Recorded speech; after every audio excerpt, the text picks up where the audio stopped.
в одном из старейших в мире этнографических музеев под открытым небом и самом большом в Европе прошло мероприятие «День в нашем доме». Латвийский лес с корабельными соснами, старинные подворья, песни, музыка, танцы – все это вылилось в праздник белого человечества. Подробный получасовой видеоотчет в ближайшее время смотрите на «Эхо Риги», а сейчас 7 минут русской песни. Да-да, в Латвии живут люди, разговаривающие и поющие на русском языке. В одном из подворьев проходил русский праздник, атмосферу которому обеспечивали два фольклорных коллектива «Славяночка» и «Карагод».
Vēl vienu rituālu, vēl vienu svarīgu vietu, izdarību, kurai tiešām šajā laikā pievērstu uzmanību.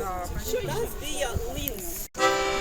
А мы сеяли льдом, а мы сеяли, разваривали, чеботами приколачивали.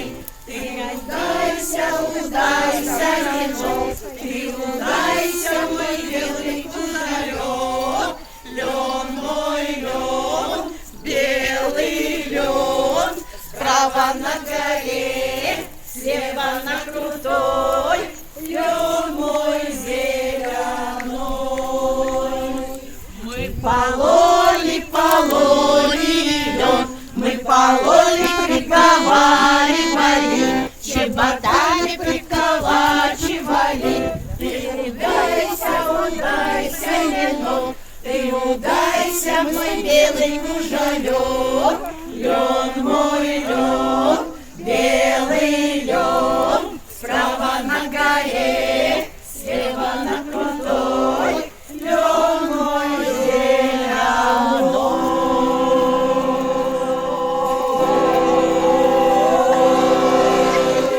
А мы рвали лён, а мы рвали, приговаривали, чеботами приколачивали. Ты удайся, льном,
Купайся, мой белый кудрялёк, лёд мой лёд, белый лёд, справа на горе, слева на крутой, лёд мой зеленой.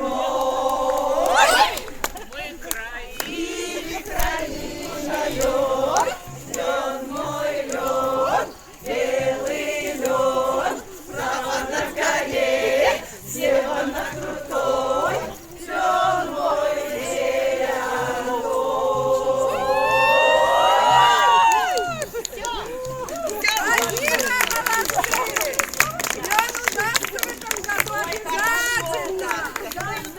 Хороший будет урожай.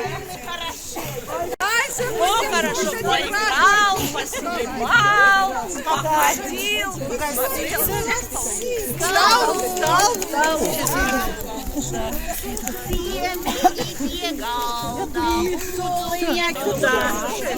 Только не знаю с чем. Хорошо. Еще не знаю с чем. Есть еще печенье. Киселис, компот. Киселис, компот. Пусть будет компот. Компот. Вообще Николай. Видите,